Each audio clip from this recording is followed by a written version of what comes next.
Hindi, ito nga Sir Pao, yung suit na ng mga sikat, yung Battle of YouTubers pinapanood eh.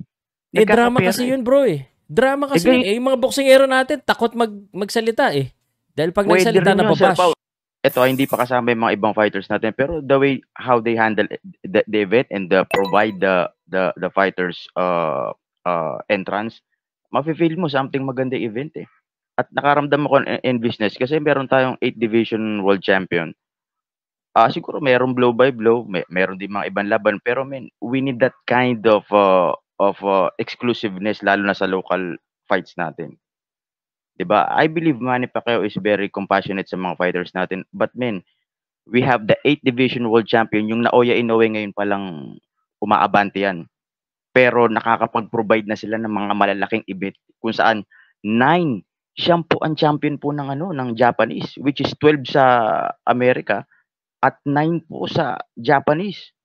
And I believe na mas malakas tayo dun sa mga yon. Hindi ko lang maintindihan ano eh, bakit ganun eh. May pera sila eh. Yun ang sagot dyan, Oo, bro. may pera pero I think kaya dito mag-invest eh.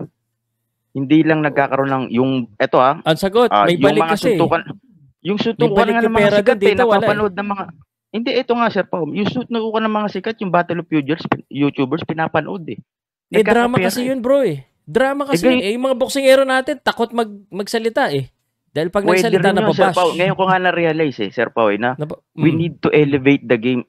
Siguro, hindi maganda yung trash talk or something na parang may hidwaan. Pero, men, we need to gain some sa business na ito. Eh. Hindi talaga papasok ang business kung wala talagang intriguing. Kailangan mag-engage na something issues eh. I don't think na, kung ano ba sasabihin, hindi, kailangan natin maging magalang, kailangan natin maging ganito. Man, this is hindi business, kaya man. ng Pilipino eh. Hindi Western pa and sanay Japan. ang Sir po, tignan mo yung Japanese, walang trastukan pero they can they can persuade boxing. Culture at money. Bro, culture and money. Alam mo, maraming gustong Pilipino na manood ng boxing pero ayaw nila gumastos, bro. Bakit yung iba nga, yung Battle of YouTuber nga, well, I'm sorry to say, that is not a... Hindi naman boxing fans yung mga nanonood dun eh. Even nga yun, Sir po, ito, tignan mo, Sir po. Even yun na, hindi pero na boxing fan. Iba kasi yung followers nun. Talagang, ang followers nun, mga YouTuber fans. Look at before, Sir Pao, Manny Pacquiao, when he was fighting, all of the crimes in the Philippines stopped. Hindi ba kaya yun ng ganun? Tignan nyo kung Manny Pacquiao can talk and he's charismatic and he is supported by mainstream media. This day, unfortunately, iilan lang ang boxer natin na nasusuportahan ng mainstream. Although, ang definition ng mainstream, skewed na rin eh. Kasi ang totoong mainstream ngayon, social media na eh. Sa tingin ko yun ang kailangan, Sir Pao eh. And pagdating sa strategy and marketing-wise, I think Filipinos can do that. Marami na po, may mga pa-event dyan na mga suntukan ng mga kung ano-ano, bumibili ang tao eh. Ito lang ang gusto ko makita. Paano gagawin yan if we don't have any investors here in the Philippines? It starts here in the local Philippines. Marami rito, kaso nga lang, hindi na po promote kagaya ng ibang medyo siguro takot magtulakan, takot pero yung nga mga hindi kilalang tao, Sir Pao, napapasikat sa social media. Yung iba, kumakain lang na kung ano-ano. Hindi nga yan napapriority ng yan dito sa Pilipinas because of the culture. Now, let me tell you this, and I understand where you're coming from. I want that. Pero ang problema, ang mga fans natin, pag kunwari, ganito kay Casimero, masabihan niya yung kalaban niya. I mean, I disagree pag si Casimero nakikipag-away sa mga hindi niya kalaban. Pag si Naoya Inoue, okay, sige, tirahin si Naoya Inoue because he's making the fight. Kaya nga siya pero ang mangyayari, nagiging seryoso yung mga tao. Kala nila totoo na nagiging toxic na masyado. Tapos ang nangyayari, hindi pa natutuloy yung laban.